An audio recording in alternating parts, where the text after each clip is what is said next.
Amarnath by sister Nivedita. এর আগের ক্লাসে আমি তোমাদের অমরনাথ থেকে 15টি গুরুত্বপূর্ণ মাল্টিপল চয়েস কোয়েশ্চেন্স ডিসকাস করে দিয়েছি। এই ক্লাসে আমি আরো 15টি গুরুত্বপূর্ণ মাল্টিপল চয়েস কোয়েশ্চেন্স তোমাদেরকে ডিসকাস করে দেব। তো দেখো, ভিডিওটা খুবই গুরুত্বপূর্ণ হতে চলেছে, আশা করি কেউ মিস করবে না। Question number 16, what did the red and yellow threads symbolize? ওই লাল এবং হলুদ রঙের যে সুতো বা ধাগাগুলো যেগুলো রক্ষাবন্ধনের সময় বাঁধা হয়েছিল, সেগুলো কিসের প্রতীক? স্যাক্রামেন্ট, ধর্মীয় পবিত্রানুষ্ঠান, ফ্রেন্ডশিপ, বন্ধুত্ব, প্রোটেকশন, রক্ষা, ওয়েলথ, সম্পদ। সেই লাল এবং হলুদ রঙের সেই থ্রেডস গুলো স্যাক্রামেন্টের প্রতীক, ধর্মীয় পবিত্রানুষ্ঠানের প্রতীক। Option A will be the right answer.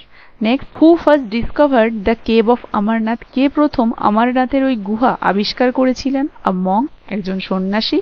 A shepherd বয়, একজন মেষপালক ছেলে বা বালক। আ পিলগ্রিম, একজন তীর্থযাত্রী। আ পার্টি অফ শেফার্ডস, এক মেষপালকের দল। আমরা দেখেছিলাম স্বামী বিবেকানন্দ বলেছিলেন অমরনাথের গুহাটা আবিষ্কার হয়েছিল আ পার্টি অফ শেফার্ডস এর দ্বারা। So option D will be the right answer. Next question, the purity and whiteness of the আইসলিঙ্গম symbolised? সেই যে আইসলিঙ্গ, তার যে পবিত্রতা এবং তার সেই সাদা রং, সেটা কিসের প্রতীক? Divine presence, purity of heart, coldness, silence. Divine presence স্বর্গীয় উপস্থিতি, নাকি পিউরিটি অফ হার্ট হৃদয়ের পবিত্রতা, নাকি ঠান্ডা, নাকি নিস্তব্ধতা? দেখো, এগুলো তো হবে না। পিউরিটি অফ হার্ট হয়, কিন্তু সব থেকে বেশি যেটা, সেটা হচ্ছে ডিভাইন প্রেজেন্স। ও স্বর্গীয় উপস্থিতির প্রতীক ছিল সেই সাদা রঙের পবিত্র আইসলিঙ্গটা। So option A will be the right answer. Next question, the fluttering of pigeons inside the cave represented? সেই গুহার ভেতরে সেই পায়রাদের ফ্ল্যাটারিং, ডানা ঝাপটানো, কি রিপ্রেজেন্ট করে? সেরেনিটি, ফিয়ার, জয়, সারপ্রাইজ। দেখো, সারপ্রাইজও হবে না, অবাক করা তো নয়। ফিয়ার মানে ভয়, এটাও হবে না। জয় মানে আনন্দ, সেরেনিটি প্রশান্তি। So option A will be the right answer, serenity. সেখানে সেই পায়রাদের ডানা ঝাপটানোটা সেরেনিটি রিপ্রেজেন্ট করেছিল, প্রশান্ত। Next question, Swami Vivekananda নেলড and প্রস্ট্রেটেড, হাঁটু গেড়েছিল এবং ভূমিষ্ঠ হয়েছিল dash Times inside the cave? কতবার ওই গুহার ভেতরে? 1, twice or thrice, never, 4 times। আমরা দেখেছিলাম সিস্টার নিবেদিতা বলেছিলেন স্বামী বিবেকানন্দ ওই গুহার ভেতরে 2বার কি 3বার, ঠিকভাবে দেখা হয়নি তার দ্বারা, কিন্তু তার মনে পড়ছে যতদূর সম্ভবত 2বার কি 3বার তিনি দেখেছিলেন তার হাঁটু গেড়ে ভূমিষ্ঠ হতে। So option B will be the right answer, twice or thrice। Next question, the pilgrimage to Amarnath cave ends on the day of? এই যাত্রা, অমরনাথ গুহার এই যাত্রা শেষ হয়েছিল রক্ষাবন্ধন, দিওয়ালি, হোলি, ঈদ। রক্ষাবন্ধনের দিনে। Option A will be the right answer. Next question, the soil of Punjab was drenched with the blood of those who had died for? আমরা দেখেছিলাম who had died for faith. Options ছিল love, land, faith, family. So option C will be the right answer, faith.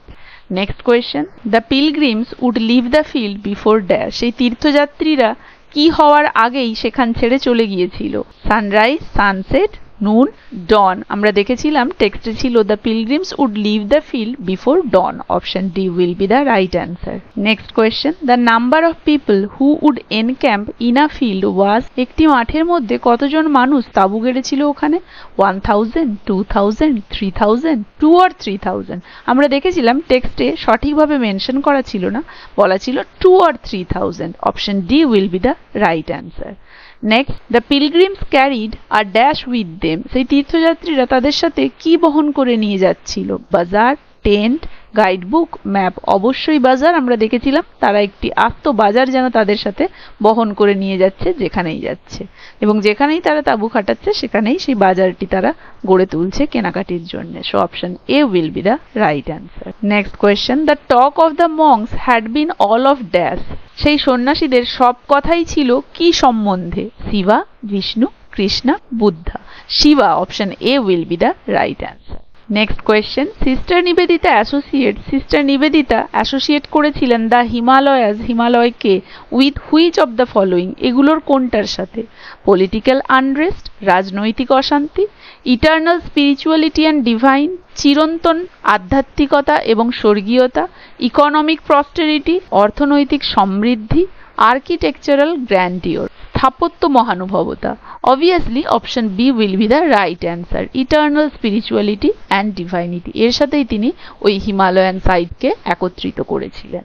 So option B will be the right answer. Next question, how does Nivedita view the hardship of the pilgrimage? সেই যে তীর্থযাত্রা হয়েছিল সেই তীর্থযাত্রার যে কঠোরতাটাকে তিনি কিভাবে দেখেছিলেন? as unnecessary suffering, অপ্রয়োজনীয় ভোগান্তি হিসেবে, as barriers to spirituality, আধ্যাত্মিকতা লাভে বাধা, as a test of devotion and endurance, নিজেকে উৎসর্গ করা এবং সহনশীলতার একটি পরীক্ষা, নাকি অ্যাজ আ মিনিংলেস রিচুয়ালস, নাকি অপ্রয়োজনীয় কোনো রিচুয়াল, কি হিসেবে দেখেছিলেন? নিবেদিতা দেখেছিলেন এটাকে as a test of devotion and endurance. তীর্থযাত্রার পথে বাধাগুলোকে তিনি দেখেছিলেন এটা যেন ভগবানের দ্বারা একটা পরীক্ষা, সহনশীলতার পরীক্ষা। So option C will be the right answer. Next question, what is striking feature of the Amarnath cave that leaves a deep impression on Nivedita? অমরনাথের গুহার কি এমন লক্ষণীয় বৈশিষ্ট্য যেটার সিস্টার নিবেদিতার উপরে একটি গভীর প্রভাব ফেলেছিল? ইটস অ্যানসিয়েন্ট ইনস্ক্রিপশনস, এর প্রাচীন খোদাই করা লেখনী, ইটস কমার্শিয়াল অ্যাক্টিভিটি, নাকি এর ব্যবসায়িক কার্যকলাপ, the naturally formed ice shivalingam, নাকি প্রাকৃতিকভাবে এখানে তৈরি হওয়া বরফের যেই শিবলিঙ্গ, নাকি ইটস আর্কিটেকচারাল স্ট্রাকচার, নাকি এর স্থাপত্য গঠন। So option C will be the right answer. Sister নিবেদিতার উপরে অমরনাথের গুহার লক্ষণীয় যে বৈশিষ্ট্যটা বেশি প্রভাব ফেলেছিল সব থেকে সেটা হলো it's naturally formed ice Shivalingam. So option C will be the right answer. And the last question, which emotion dominates, কি ধরনের ভাবাবেগ ডমিনেট করেছিল sister Nivedita's description of reaching the shrine? Sister নিবেদিতার সেই ডেসক্রিপশনকে সেই মন্দিরে পৌঁছানোর। অপশনস, প্রাইড, গর্ব, অ অ্যান্ড হিউমিলিটি, বিস্ময় এবং নম্রতা, কনফিউশন, নাকি স্কেপটিসিজম, সন্দেহবাতিকতা। আমরা দেখেছিলাম অমরনাথের গুহায় পৌঁছে সিস্টার নিবেদিতার ডেসক্রিপশনে যে ধরনের ইমোশন পাওয়া গিয়েছিল সেটা হলো অ অ্যান্ড হিউমিলিটি, বিস্ময় এবং নম্রতা। Option B will be the right answer. তো এখানেই আমাদের অমরনাথ থেকে যে 30টা গুরুত্বপূর্ণ মাল্টিপল চয়েস কোয়েশ্চেন সেটা আলোচনা শেষ হলো। আশা করি ভিডিওটা সবারই আগামী পরীক্ষার প্রস্তুতিতে খুবই হেল্পফুল হবে, তাই কেউ মিস করবে না, অবশ্যই দেখবে। ভালো লাগলে একটা লাইক আর শেয়ার করে দেবে। আর যারা যারা আমার চ্যানেলটা সাবস্ক্রাইব করনি এখনো, কাইন্ডলি সবাই আমার চ্যানেলটা সাবস্ক্রাইব করে দেবে। দেখা হচ্ছে আরও একটা টপিক নিয়ে পরের ভিডিওতে।